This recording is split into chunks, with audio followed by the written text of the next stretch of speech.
Thomas was alone. Wow, a weird first thought to have.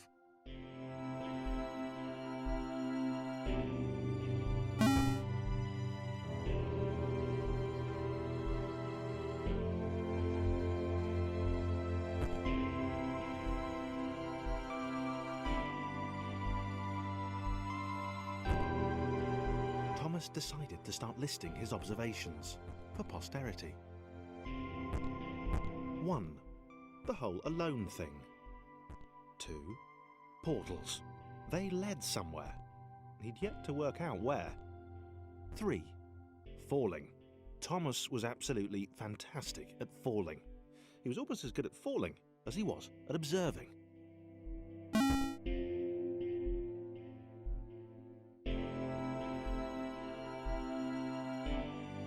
Okay, interesting. Thomas couldn't fall past this block. Think, damn it, think! What if there was some kind of inverted fall? Some way to... what's the word? Jump. It worked! A big jump.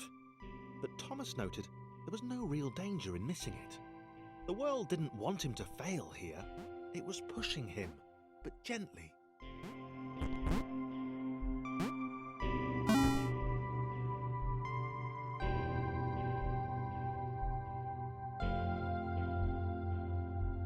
This all seemed a little dangerous. The world was not to be trusted.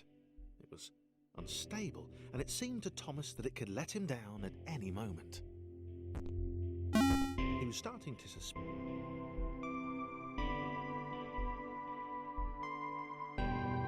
Thomas wondered whether the portals were actually taking him anywhere. He felt like he was making progress, but there wasn't really any way to know. He seemed to be moving predominantly up and to the right, which might, or might not, be important.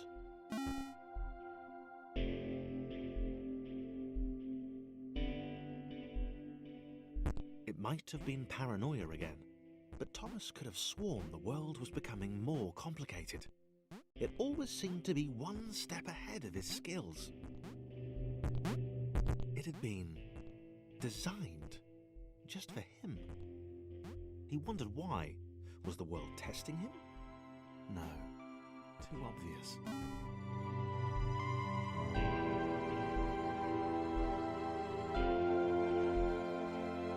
Something about the boiling, toxic, glowing water intimidated Thomas. He didn't like it. He certainly didn't want to swim in it. He made another mental note. 4. Water. Not good. To be avoided.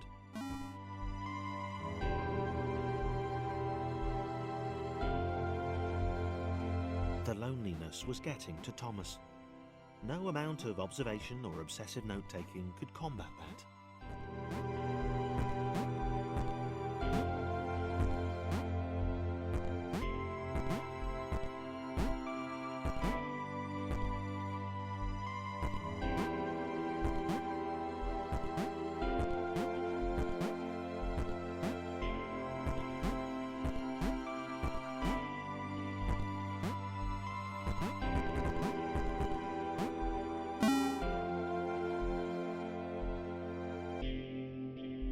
Thomas had a new theory. The world was training him. He could feel himself getting smarter. There was the mental list to consider. Over the minutes and seconds since his spontaneous generation, he'd become a pretty skilled jumper. He was evolving. He just wished he had someone to share it with.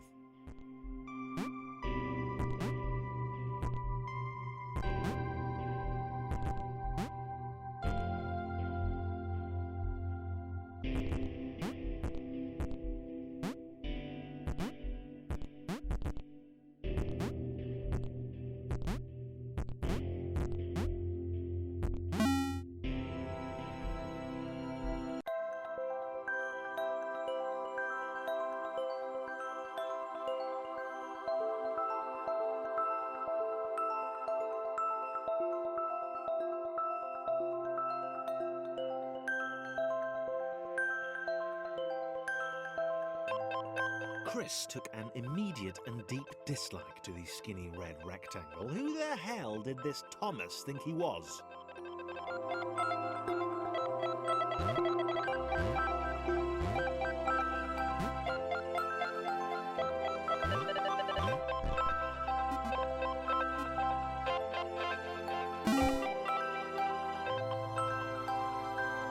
Chris had been doing fine. He wasn't the highest jumper, but he'd held his own. He'd even been graceful at times. Well, not technically graceful, it's probably the wrong word, but you know, fine. There was that skinny little runt leaping about like he owned the place.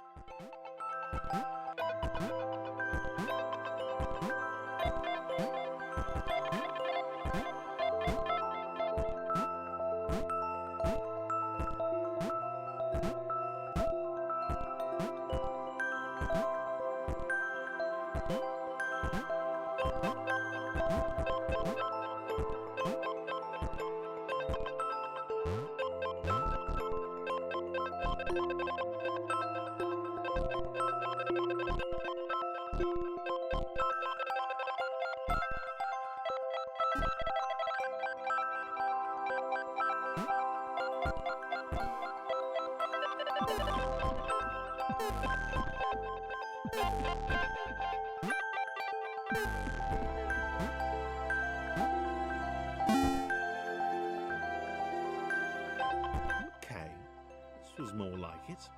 A glowy white thing.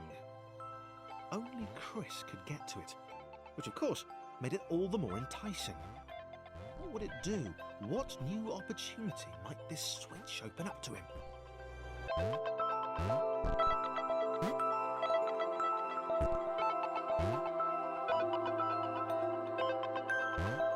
Great. Another chance for Thomas to jump slightly higher than Chris. How fortunate. Seriously, this made the whole switch pressing thing entirely worthwhile.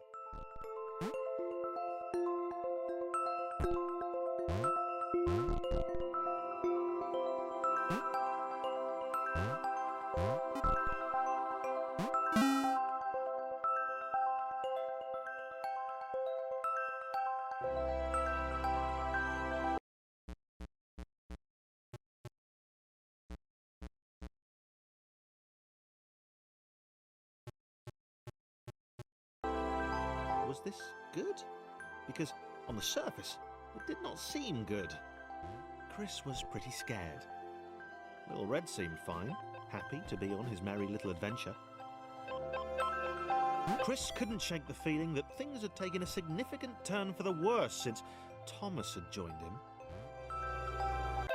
Sure, he'd been able to piggyback his way to ever so slightly higher platforms, but where had that got him?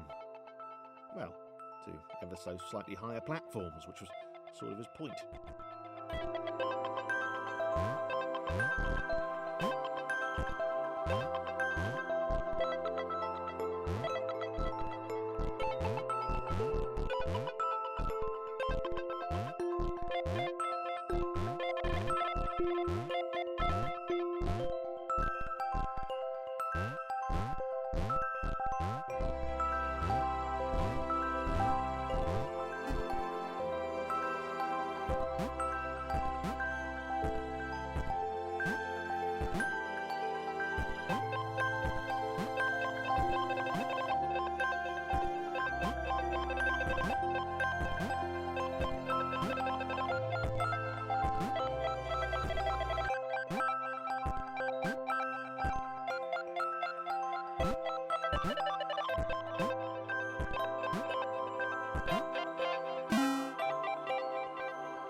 Chris stared at Thomas with pure hatred. He seemed so very happy at their situation. Friends together, a brave fellowship of quadrilaterals on a quest for greatness. That would be fine. But it was all the obvious observation that Thomas was doing which grated. Every time they saw something vaguely new, Chris would hear a satisfied little from the vaulting idiot. He hoped the next portal would split them up, if only for a few levels.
John knew.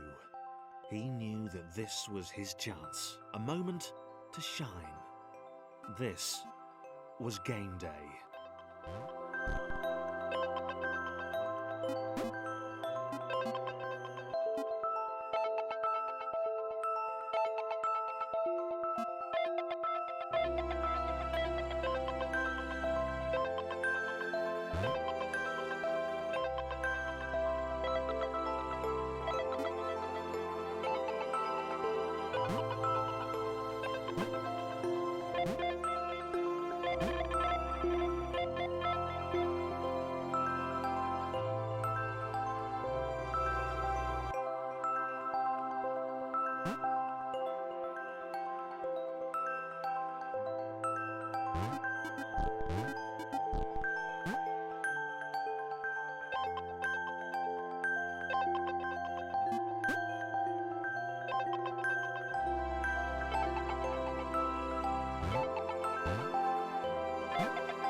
This would not do. John needed room to show off his exceptional skills. As it was, he was trapped on the wrong side of these little dot things. Where did they come from, anyway?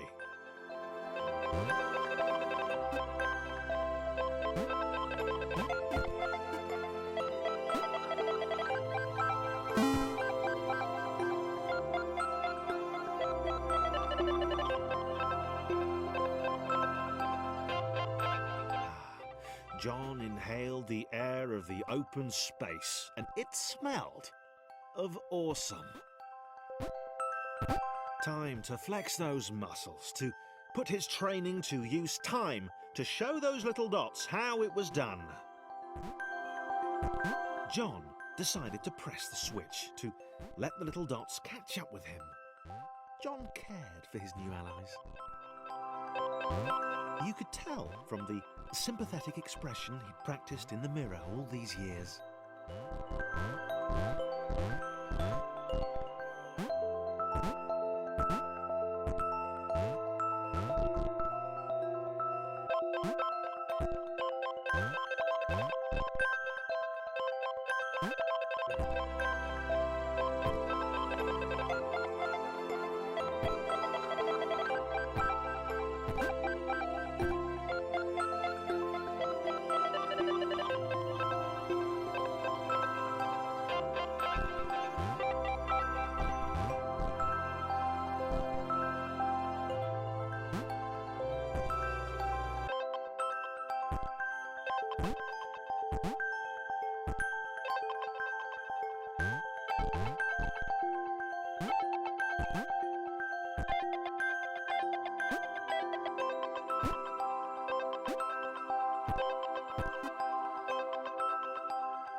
John was happy to keep helping. He felt it was important to his image that he was seen to help the little guys.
He didn't mind them so much either.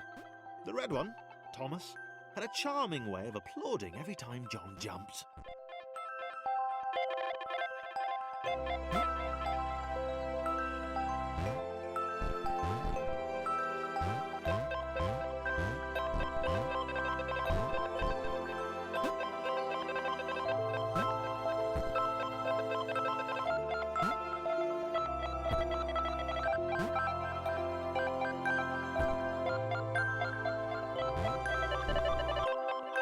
The angry orange one was less immediately likeable, but His unremitting cynicism and tutting amused John.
This was interesting.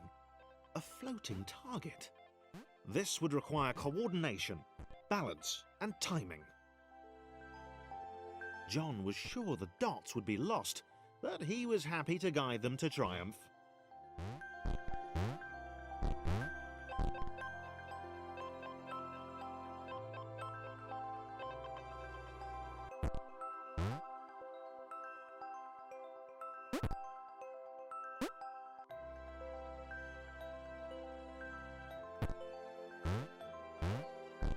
Maybe that's what the dots were for. They were there to extend John's reach, to make his performance even more impressive. John liked the thought. He decided to keep them.